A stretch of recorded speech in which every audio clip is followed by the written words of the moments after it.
हर हर महादेव। केदारनाथ मंदिर पांचवा ज्योतिर्लिंग। केदारनाथ मंदिर भारत के उत्तराखंड राज्य के रुद्रप्रयाग जिले में स्थित हिंदुओं का प्रसिद्ध मंदिर है।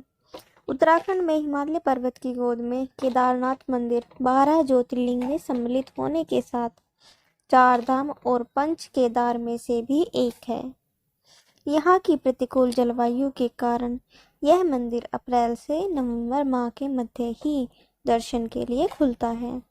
पत्थरों से बने कत्यूरी शैली से इस मंदिर के बारे में कहा जाता है कि इसका निर्माण पांडवों के पुत्र महाराजा जन्मेजय ने करवाया था। यहाँ स्थित स्वयंभू शिवलिंग अति प्राचीन है। आदि शंकराचार्य ने इस मंदिर का जीर्णोद्धार करवाया। 12 ज्योतिर्लिंगों में से एक केदारनाथ धाम में भगवान शिव लिंग रूप में विराजमान है। कहा जाता है कि यहाँ भगवान शिव द्वारा धारण किए गए भैंसे के रूप के पिछले भाग की पूजा की जाती है। वहीं केदारनाथ मंदिर के इतिहास से जुड़ी अन्य कहानियां भी प्रचलित हैं। केदारनाथ धाम में हर वर्ष लाखों की संख्या में श्रद्धालु आते हैं। धाम के कपाट हर वर्ष अप्रैल या मई में खोले जाते हैं और भैया दूज पर शीतकाल के लिए बंद कर दिए जाते हैं।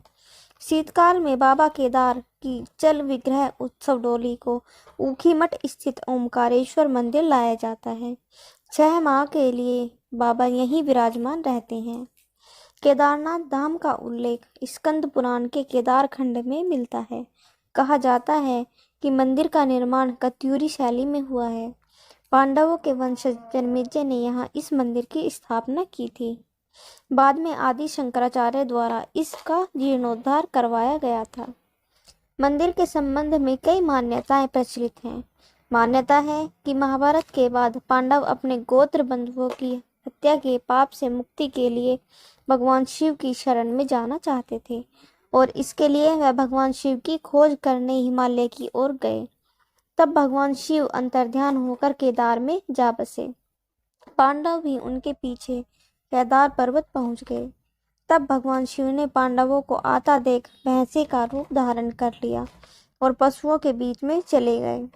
भगवान शिव के दर्शन पाने के लिए पांडवों ने एक योजना बनाई और भीम ने विशाल रूप धारण कर अपने दोनों पैर केदार पर्वत के दोनों ओर फैला दिए। सभी पशु भीम के पैरों के बीच से गुजर गए, लेकिन भैंसे के रूप में भगवान शिव भीम के पैरों के नीचे से निकले।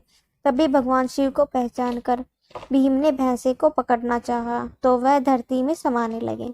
तब भीम ने भैंसे का पिछला भाग कसकर पकड़ लिया। भगवान शिव पांडवों की भक्ति से प्रसन्न हुए और उन्हें दर्शन देकर पाप से मुक्त कर दिया। कहा जाता है कि तभी से भगवान शिव की यहाँ भैंसे की पीठ की आकृति के रूप में पूजे जाते हैं। मान्यता है कि इस भैंसे का मुख नेपाल में निकला, जहाँ भगवान शिव की पूजा पशुपति नाथ के रूप में की जाती है।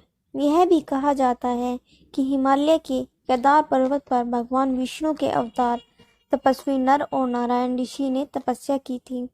उनकी आराधना से प्रसन्न होकर भगवान शिव प्रकट हुए, जिसके बाद नर और नारायण ऋषि ने भगवान शिव से ज्योतिर्लिंग के रूप में सदा वास करने का वर प्राप्त किया। Thanks for watching. अगर आपको ये वीडियो अच्छी लगी हो तो please like share and subscribe my channel और मुझे कमेंट करके ज़रूर बताना। Thank you.